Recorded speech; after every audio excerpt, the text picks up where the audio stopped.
খাবারটা খাইয়ালাম, খাইতে খাইতে আপা উনি চলে আসবে। ওকে আসেন।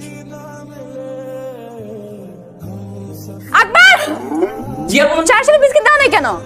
শুরুতেই গলদ। প্রথম দিন এসে আমার বই নষ্ট করে ফেলেন, এখন কি পড়বো? Sorry, extremely sorry. সরি বললেই সবকিছু সলভ হয়ে যায়, এত ইজি। আচ্ছা আমি পরিষ্কার করে দিই। পরিষ্কার করা তো আপনার কাজ না। আকবর, জি আপা। যা পড়ান। এখন কি করব? পড়াবেন? হ্যাঁ ঠিক আছে। স্যার, আজকে আমার পড়ার মুড নাই, আপনি চলে যান। কোথায় গেছে মুড? মানে কতক্ষণে ফিরতে পারে মনে হয়? মুড আর আজকে আর আসবে না। আজকে আর আসবেই না? কি হলো, বসে আছেন কেন? যান। হ্যাঁ যাই, না হলে আকবরের মতো আমার নাম ধরে ডাক দিবে আবার। আসি।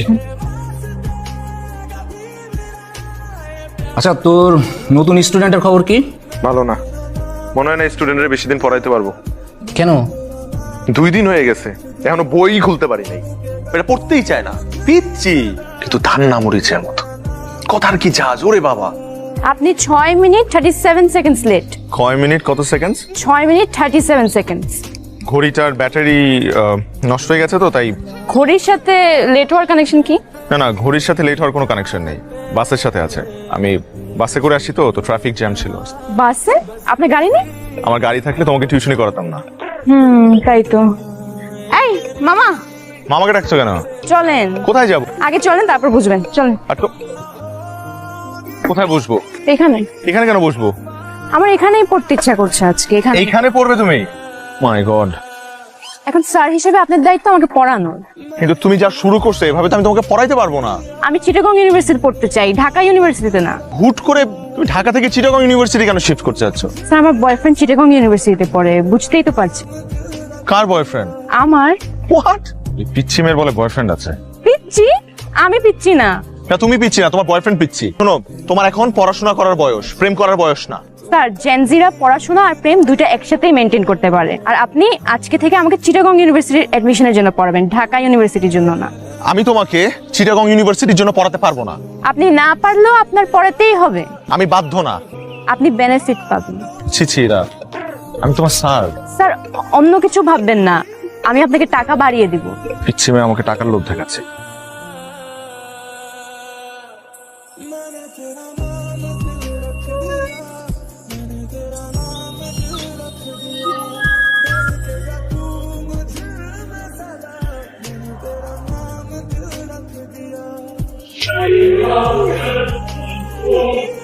আগে দেখেন কোন একটা ভুল হচ্ছে। আর বল, কত বড় সাহস!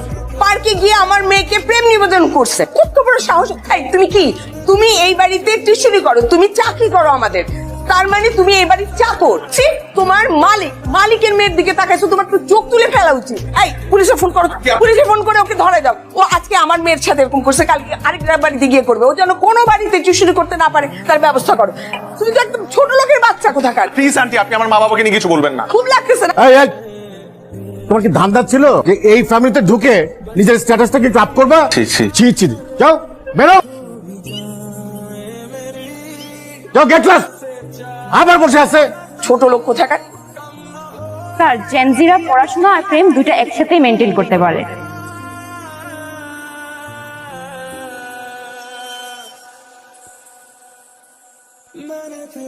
ম্যাডাম, আপনি কার কাছে যাবেন? আমি রিফাত স্যারের কাছে যাব।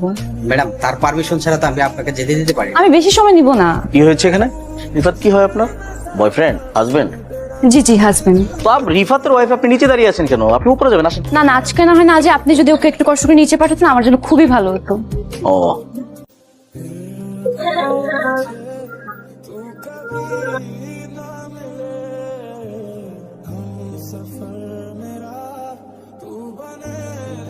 কি সমস্যা আপনার? সমস্যা কি আপনার? আমাকে ফলো করতে করতে আমার অফিস পর্যন্ত চলে আসছেন, এখানে এসে সিন ক্রিয়েট করছেন কেন? প্রবলেম কি আপনার? I remember everything. এটা আমার কাজের জায়গা। এখানে এসে আপনি মিথ্যা কথা বলছেন, you are my wife, you are not my wife. আপনার সাথে আমার কোনো ধরনের সম্পর্ক নেই। আপনি আমার স্টুডেন্ট ছিলেন, দ্যাটস ইট। আগেও একবার আমার ক্ষতি করার চেষ্টা করেছিলেন, এখনো আবার ক্ষতি করার চেষ্টা করছেন। ওয়াই? আমি আপনার সাথে কোনো অন্যায় করেছি? কোনো কুপ্রস্তাব দিয়েছিলাম আপনাকে? না, দেইনি। কিন্তু আপনি উল্টা আমার ক্ষতি করার চেষ্টা করেছেন। আমার শুনতে হয়েছে আপনার মায়ের কাছ থেকে যে আমার ফ্যামিলি খারাপ, আমার বাবা মা খারাপ। সেদিন আমি কিচ্ছু বলি না, শুধুমাত্র আপনার দিকে তাকিয়ে, কারণ আমার মনে হচ্ছে আপনি ছোট মানুষ, আপনি হয়তো বা না বুঝে এই কাজটা করে ফেলেছেন, বাট নট এনিমোর। আমি এটা ছেড়ে আসছি, এখন আমি একটা নতুন লাইফ লিড করছি। প্লিজ এখানে আমাকে ডিস্টার্ব করবেন না। আমি কখনো আপনার সাথে আর দেখা করতে চাই না, কথা বলতে চাই না। প্লিজ দয়া করে আপনার এই চেহারাটা আমাকে কখনো আর দেখাবেন না। মনে থাকে যেন আপনার, কখনো আমি আর কখনো আপনার এই চেহারা দেখতে চাই না। তুই আর রিফাত নাকি পার্কে গেছিলি? কে বললো বাবা? আমাদের ড্রাইভার রফিক। কেন গেছিলি বল? এই যে চুপ করে আছে, কি গেছিলি কেন বল না? স্যার আমাকে পার্কে নিয়ে গিয়ে প্রপোজ করেছিল। আসসালামু আলাইকুম স্যার। ওয়ালাইকুম সালাম। স্যার একটা মিনিট দাঁড়ান স্যার, আপনার একটা পার্সেল আছে। স্যার কে দিল এটা? স্যার আপনার ওয়াইফ রেখে গেছে। আমার ওয়াইফ? জি স্যার।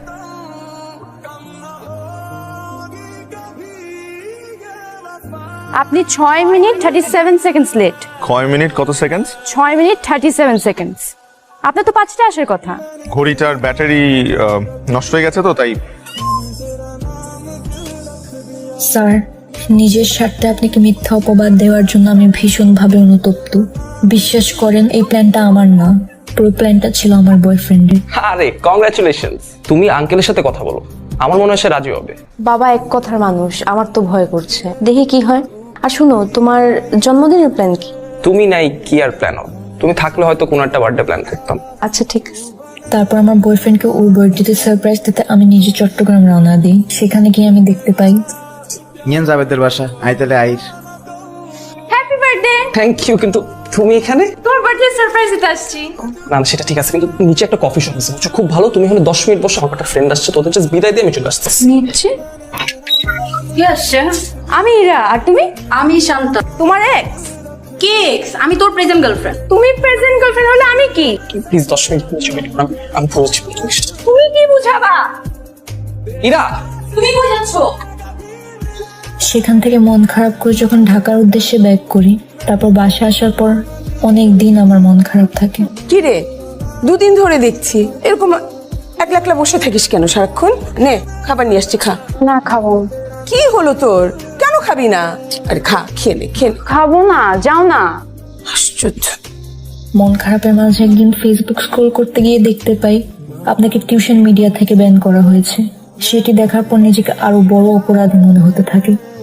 তারপর টিউশন মিডিয়াতে যাই, গিয়ে ওদেরকে সত্যটা বলি। বিশ্বাস করেন, এখানে রিফাত স্যারের কোনো দোষ নেই, সব দোষ আমার। I am very sorry about everything. শিক্ষকতা একটি মহান পেশা। আপনাদের মতো কিছু মানুষের ভুলের কারণে আজ মেধাবী শিক্ষার্থীরা এই পেশা থেকে দূরে সরে যাচ্ছে। চিরং ইউনিভার্সিটিতে ভর্তি হতে চেয়েছিলে কেন?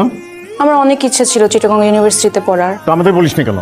আমি অনেকবার ট্রাই করেছি বলার, কিন্তু তোমরা তো কখনো বুঝোনি। তাই বলে রিফাতের নামে একটা মিথ্যা অপবাদ দিয়ে ওকে ছোট করবা? তুমি জানো রিফাতকে যে এজেন্সি থেকে আমরা হায়ার করছিলাম, তারা ফোন করে আমাকে অপমান করছে, বারবার জানতে যাচ্ছে রিজনটা। কেন করলো এরকম? অ্যান্সার করো। তোমাদের একটা সমস্যা কি জানো, যে কোনো একটা ঝামেলার মধ্যে পড়লে জাস্ট সাইলেন্ট হয়ে থাকো। আর এই যে তুমি, হ্যাঁ, তোমার আজকাল পেয়ে পেয়ে ওরা সবাই এখন যে যার মতো ইচ্ছা তাই করছে। শোনো, আমার একটা ক্লিয়ার কথা বলে দেই, এই মেয়ে ঢাকা ইউনিভার্সিটিতে পড়তে হবে। আর যদি ঢাকা ইউনিভার্সিটিতে চান্স না পায়, তাহলে ওই যে বাসা পাশে ডিগ্রি কলেজ আছে ওইখানে পড়বে। দিস ইজ ফাইনাল, ওকে? বাবার কথা অনুযায়ী ঢাকা ইউনিভার্সিটির এডমিশন টেস্টের জন্য পড়াশোনা স্টার্ট করি। পড়াশোনার ফাঁকে ফাঁকে আপনাকে ফোনে ট্রাই করি। এর একটা কথা মনে রাখবে, পড়ালেখা মানে জীবনের জন্য প্রস্তুতি গ্রহণ করা নয়। এমন ভাবে পড়ো যেন পড়ালেখাই তোমার জীবন হয়ে ওঠে। আপনার দেওয়া উপদেশটা মেনে আমি ঢাকা ইউনিভার্সিটিতে চান্স পেয়েছি। বিশ্বাস করেন স্যার, সেদিন হঠাৎ করে বাসের জানালায় আপনাকে দেখি। এরপর থেকে ফলো করা শুরু করি। আপনাকে বিরক্ত করার কোনো ইচ্ছেই ছিল না আমার। আমি শুধু আপনার কাছে ক্ষমা চাইতে চেয়েছি। এই জন্য কয়েকদিন ধরে আপনাকে বিরক্ত করেছি। আমি কথা দিচ্ছি স্যার, আপনি আমাকে ক্ষমা করে দিলে আমি আর কোনোদিন আপনার সামনে আসবো না বা বিরক্ত করব না। আপনি যদি আমাকে ক্ষমা করে দেন, তাহলে আগামীকাল বিকেলে আপনার সাথে আমি দেখা করতে চাই। তুমি আমাকে বলেছিলে যে আমি তোমাকে ক্ষমা করে দিলে তুমি আমার আশপাশে থাকবে না কখনো। জি। আর যদি ক্ষমা না করি? তাহলে পাশে পাশে থাকবো। কতদিন? সারা জীবন। Is it a promise? More than a promise.